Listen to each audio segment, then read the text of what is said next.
সরাসরি গায়ের উপর দিয়ে এসে মারছে পুলিশ।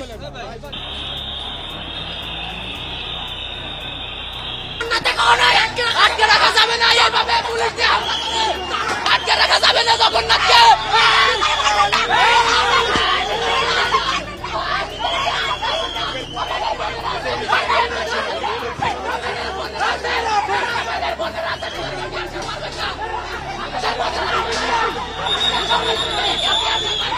মারামারি হচ্ছে, বাড়াবাড়ি হচ্ছে, বাড়াবাড়ি লাইনে থাকেন, মারামারি হচ্ছে, লাইনে থাকেন।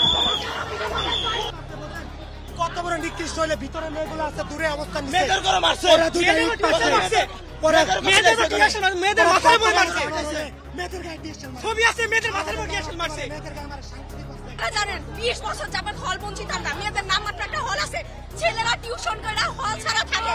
এইখানে আমাদের খাওয়া দাওয়া সবকিছু অবস্থা। আমরা ইউজিসির সাথে বৈঠক করছি, আমাদের কোনো ফল দিতে পারে নাই তারা। আমরা পুলিশ টিয়ারশেল মারছে আমাদেরকে, আমরা যৌক্তিক দাবির আন্দোলন আমরা যাচ্ছিলাম, পুলিশ আমাদের কথা মারতে